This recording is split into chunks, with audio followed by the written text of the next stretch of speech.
ARCANE is probably my favorite animated show of all time, which is why I'm so happy that Firestar Toys took it into their own hands to produce some custom minifigures for the show. Admittedly, they aren't cheap, which is why today I'll showcase all of these for you and tell you whether they're actually worth their value. So please leave your opinion in the comments, strap in, and let's get into it.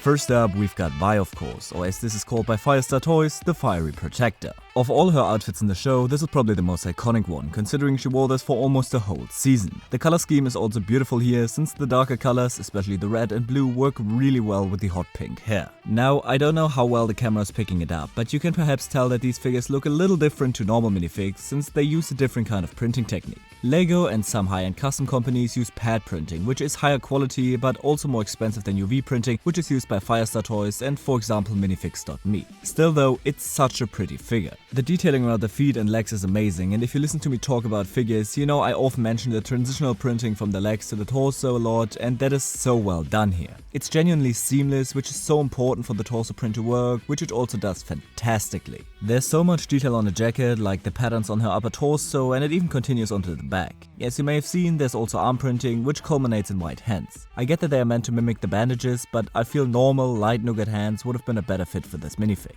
Although, to be fair, you can cover them with her signature gloves, which are also included. Head and hairpiece are also brilliant, even though I have to mention it as my second and last gripe, the hair is incredibly difficult to get off. It took me like 10 minutes to separate them the first time after opening it, but to be fair, the hair is an incredible custom mold, the only piece here that isn't official Lego. Even more impressive though is Jinx, called the Twisted Sister by Firestar Toys. Currently she is apparently sold out, but normally, just like Vi, she's sitting at about 29 bucks. Now they got something right on this figure that Lego's been known to struggle with historically, being the print of lighter colors on a darker base. Jinx is showing a lot of skin, and Firestar Toys elected to go with a dark brown base, but in spite of that, the printed skin looks almost the exact same as the light nougat head and arm, which isn't the norm. Overall, the printing on this figure is really damn good, especially when looking at things like the pants or the tattoos. Not only do they look great, they also break up the otherwise purely brownish color scheme. Not to say that those parts look bad, I mean just have a look at the shoes or her top, but they aren't as eye-catching as the rest of the fig. Of course though, I can't really talk about highlights without speaking on the head.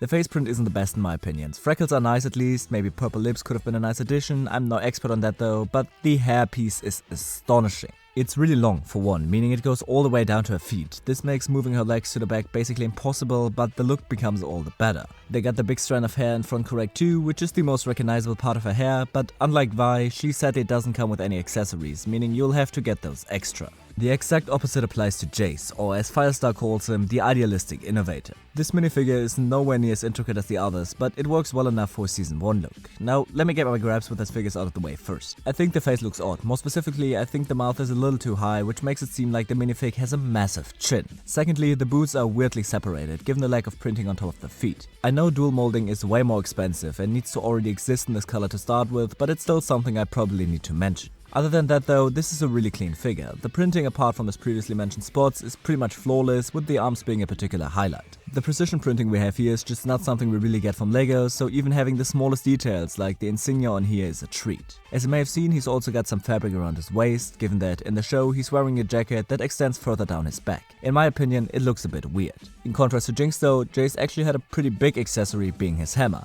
This looks great and even has a custom molded headpiece as well as newly printed round 1x1 tiles on the side. It's an amazing extra, but also raises the standard price to nearly £24, translating to a bit more than $32. Lastly for today, we've got Viktor, as he's called on Firestar Toys' website, the Frail Visionary. In my opinion, this is the weakest of the four figures, and I'll tell you why very quickly. For one, this figure needed dual molded arms. His sleeve extends to only barely below his elbows, and the printing just does not work here. Secondly, the hairpiece isn't very sturdy whatsoever. It comes off at the slightest touch and spins around way too easily. Basically, it's the polar opposite of Vi's hair mold. Then we've also got this weird fabric thing again, and while he at least has an accessory, it's not nearly as cool as Jayce's. This figure isn't entirely bad though. For example, I'm a big fan of the detailing around his neck, and the arm printing, except for the exposed skin, looks decent too. I think the way they portrayed his prosthetics looks pretty good as well, and this figure might also have my favorite face print of the four. Speaking of, unlike Jayce, this minifig also costs the same as the first two figures, meaning it'll set you back about $29.